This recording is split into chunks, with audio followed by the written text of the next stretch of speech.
Now Joseph had been taken down to Egypt.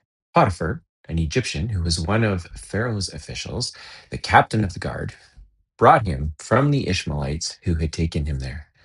The Lord was with Joseph, so that he prospered, and he lived in the house of his Egyptian master. When the master saw the Lord was with him, and that the Lord had given him success in everything he did, Joseph found favor in his eyes and became his attendant. Potiphar put him in charge of his household, and he entrusted to his care everything he owned. From the time he put him in charge of his household and all that he owned, the Lord blessed the household of the Egyptian because of Joseph. The blessing of the Lord was on everything Potiphar had, both in the house and in the field. So Potiphar left everything he had in Joseph's care. With Joseph in charge, he did not concern himself with anything except the food that he ate. Now Joseph was well built and handsome, and after a while his master's wife took notice of Joseph and said, "Come to bed with me." But he refused. "With me in charge," he told her, "my master does not concern himself with anything in the house. Everything he owns, he has entrusted to my care. No one is greater in this house than I am. My master has withheld nothing from me except you because you are his wife. How then could I do such a wicked thing and sin against God?" And although she spoke to Joseph day after day, he refused to go to bed with her or even be with her. One day he went into the house to attend to his duties, and none of the household servants were inside. She caught him by his cloak and said, "Come to bed with me." But he left his cloak in her hand and ran out of the house. When she saw that he had left his cloak in her hand and had run out of the house, she called her household servants. "Look," she said to them, "this Hebrew has been brought to us to make sport of us. He came in here to sleep with me, but I screamed. When he heard me scream for help, he left his cloak beside me and ran out of the house." She kept his cloak beside her until his master came home. Then she told him this story. "That Hebrew slave you brought us came to me to make sport of me, but as soon as I screamed for help, he left his cloak beside me and ran out of the house." When the master heard the story, his wife told him, saying, "This is how your slave treated me." He burned with anger. Joseph's master took him and put him in prison, the place where the king's prisoners were confined. But when Joseph was there in prison, the Lord was with him. He showed him kindness and granted him favor in the eyes of the prison warden. So the warden put Joseph in charge of all those held in the prison, and he was made responsible for all that was done there. The warden paid no attention to anything under Joseph's care, because the Lord was with Joseph and gave him success in whatever he did. That is Genesis 39. And you might be thinking, what does Genesis 39 have to do with being a business owner? And you think there's a theme there. Again, I'm coming at the Bible this year to understand what kind of scaffolding does it give me as a business owner, not just as an individual or as a husband or a father or a friend, but specifically as a business owner. What does it teach me? What do I need to know? And I think there's kind of one big huge theme that emerges, and it's this idea that under pressure, am I acting from fear, ego, or wisdom? And I would suggest that in my history, a lot of times I act out of fear. I act out of fear because of where I come from. I came from nothing, and God has blessed me with a great family, with some successful business ventures. It's been a couple of decades of me learning everything the hard way. It seems I am wired to learn everything the hard way. However, most of the decisions that I've made have been because of the fear associated with losing whatever it is I might have acquired or gotten to at that point. And certainly, ego is something I wrestle with on a daily basis. Even now, even as I read the Bible and look to emulate the life of Christ and look to walk closer with God each day through that, I still battle my ego every single day. And I'm learning, maybe it comes with age, but I'm learning to act out of wisdom and not fear or ego.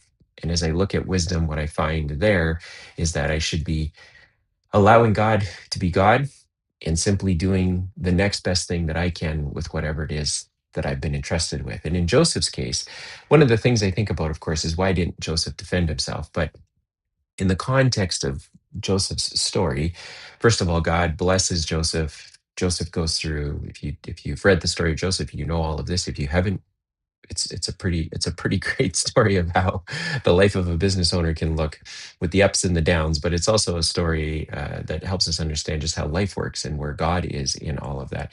But Joseph was a slave, and so the ability for him to defend himself meant that Potiphar, the Egyptian, would have had to have hung his wife out to dry or somehow tainted their relationship. But their society and their cultures were different as well. So while Joseph was important to Potiphar, he wasn't so important that Potiphar couldn't do away with him.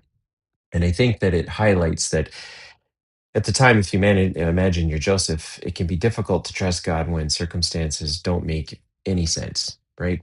I find I live in the moment. I'm not God, so I can't see the future. I only have my rearview mirror as a reference for what I've done in the past. And it can be difficult when I'm in that moment to remind myself that God has always come through. He may not come through in the way that I want him to come through. And again, a lot of times that's simply an answered prayer because his outcome is better than mine. But waiting for him, trusting him, knowing that he has shown up before, he has done the right thing in my mind before, should make it easier to trust God when circumstances don't make any sense. But when I'm forced with a difficult decision, do I actually do that? Do I act from fear, ego, or wisdom? Wisdom would suggest let God be God, and all I can do is what I have with all I can do is take the next step with what I have.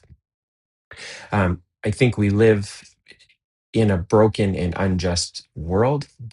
And as I see myself move around in the world, I find that I want to see justice in the world. And somehow I think that that's my responsibility to put this justice together, to impose myself and my will and my belief onto situations and circumstances while not conscientiously asking, hey, God, is this what your word says? If I look at the life of Jesus, is this what Jesus did?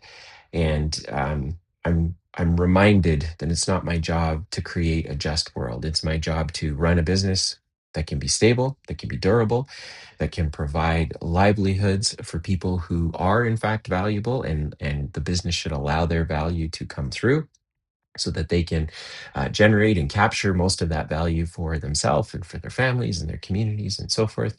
But as I move around, I'm not meant to impose myself on people. And that's usually where the injustices are. The injustices aren't necessarily in the things of this world, right? Back to the Garden of Eden with God saying to Adam, hey, subdue the world, but serve people.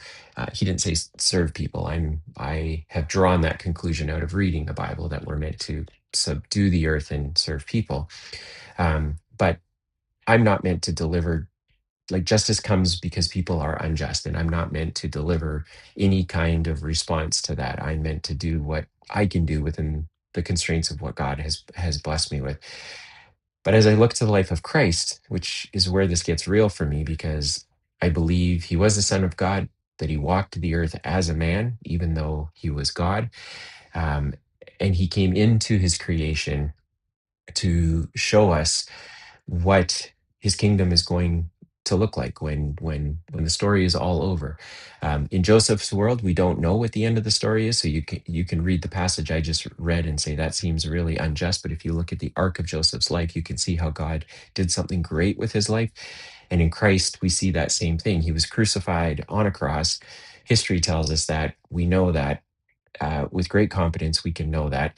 And it was the ultimate example of acting from wisdom, not from fear or from ego, but trusting that God had a better outcome based on his plan, based on his sovereignty, compared to what Jesus did. And do I truly live like Christ crucified, or do I battle and try to fight these injustices on my own? When I run into a situation where there's a bunch of pressure, am I trying to take control of the situation myself in its entirety? Or do I look at what Christ did and recognize that God is God and I'm not? And I'm going to find myself in situations that are uncomfortable as a business owner, be it lawsuits, be it having to let people go, be it losing money because I made a bad decision. All of these circumstances are simply a result of me being a broken person, trying to work in a broken world, but that God is redeeming that brokenness every single day through the work that I do. And I need to be reminded of that. And reading Genesis 39 today is a great reminder that when we see what God did with the entirety of Joseph's life. We don't know the end of the story in Genesis 39. We can keep reading and see how it ends. But in the same way, I don't know the end of my story. I don't know what God is doing with the business ventures that I'm a part of. I don't know what He's doing with the seeds that I look to plant each day. He makes them grow. I don't make them grow. My job is to create a stable and durable business that can provide for people while solving problems out in the world and hopefully removing friction. And in doing so, I think we bring about God's kingdom the way we read about it in His Word. But I think Genesis 39 is a great way to ground myself today in remembering that there are injustices in the world, that even in that injustice, God is still working, and to not get so caught up in the moment, but to take a step back and say, I don't know the end of the story. I don't know what God's going to do with this circumstance or this injustice, and to have faith that He will be who He says He is. He will redeem what needs to be redeemed, and my job, my opportunity is to give it to Him and to just do the next thing that I can do, the next task or the next step or the next conversation or the next email or the next phone call that I can have, to take advantage and to do all that I can with what God's entrusted into my hands.